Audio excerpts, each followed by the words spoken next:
Omicron के असर से आई तीसरी लहर ने कई राज्यों में प्रतिबंधों की वापसी की है। इन प्रतिबंधों में बाजारों को जल्दी बंद करना और आयोजनों को सीमित करने के निर्देश शामिल हैं। ऐसे में रिटेल बिक्री पर इस रोक का सबसे ज्यादा असर हुआ है। साथ ही इवेंट और फूड इंडस्ट्री भी अब सरकार से राहतों की मांग कर रही है।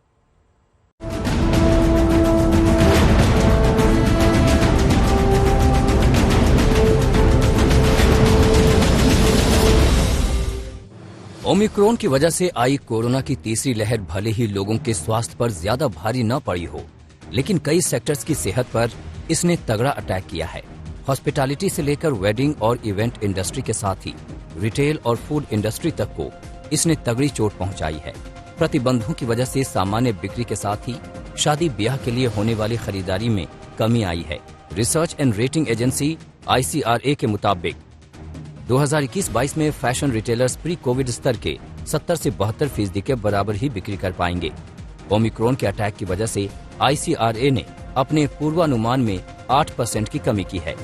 दरअसल तीसरी लहर की वजह से लगे प्रतिबंधों की वजह से ज्यादातर स्टोर्स के खुलने के औसत समय में 20% की कमी आई है। इससे बिक्री घटने का खतरा बढ़ गया है।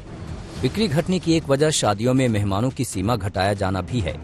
जब लोग शादियों में जा ही नहीं पाएंगे तो फिर वो नए कपड़े और साज सज्जा के दूसरे सामान भी नहीं खरीदेंगे। वैसे भी शादियों पर कोरोना की तीसरी लहर का भारी असर हुआ है। पाबंदियों के लगाए जाने से वेडिंग इंडस्ट्री का दम निकल गया है। इससे जुड़े केटरिंग, बैंक्वेट, बैंड वगैरह की बिजनेस की आमदनी में भारी गिरावट आई है। यही हाल इवेंट इंडस्ट्री का है, जिनका नुकसान शादियों में कमी से तो हुआ ही है, साथ ही दूसरे सामाजिक और पेशेवर आयोजन घटने से भी ये उद्योग अब सरकार से राहत की गुहार लगा रहा है। मेरी गवर्नमेंट से एक प्रार्थना है कि आप अगर स्पेशल पैकेज इस सेक्टर को दें तो ये सेक्टर करीबन 10 लाख लोग एम्प्लॉय करता है और जिस तरह दुबई आज इवेंट इंडस्ट्री का हब है, भारत भी इसमें बहुत लीडिंग प्लेयर बन सकता है और काफी स्किल इंडिया के तहत एम्प्लॉयमेंट जनरेट हो सकती है। स्पेशली स्किल इंडिया के तहत अगर एटलीस्ट ट्रॉफी इंडस्ट्री को, जो कि एटलीस्ट 1000 करोड़ की ग्लोबली इंडस्ट्री है, अगर उसमें गवर्नमेंट स्पेशल पैकेजेस दे तो आज चाइना को हम बहुत अच्छे तरीके से पछाड़ सकते हैं। राहत की मांग रिटेल सेक्टर का एक बड़ा हिस्सा माने जाने वाली फूड इंडस्ट्री भी कर रही है। इस सेक्टर की मांग है कि सरकार को GST की दरों को एक समान और वाजिब स्तर पर लाने की कोशिश करनी चाहिए।